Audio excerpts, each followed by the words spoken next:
This year I learned about different ways that our minds work, and some people have a mind's eye and some don't. Mind's eye is what goes on when you close your eyes, how you travel into familiar places or somewhere new, or think about things we crave or have lost, or just what could be. And 2% of the population does not have any mind's eye at all, so exists in a space of stillness in their minds.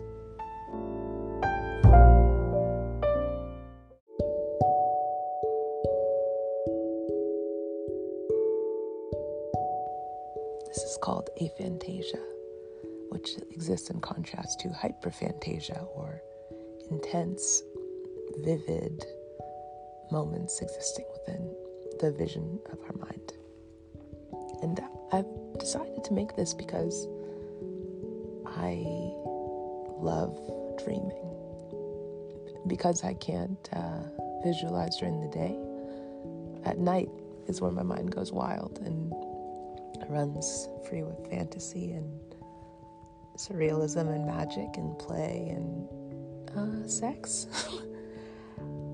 And I also love a lot of people who struggle to sleep, and I thought, let me try something new, let me experiment, and maybe I can help someone and help them choose their own adventure as they sleep, and lay the foundation for a restful night and a productive day ahead.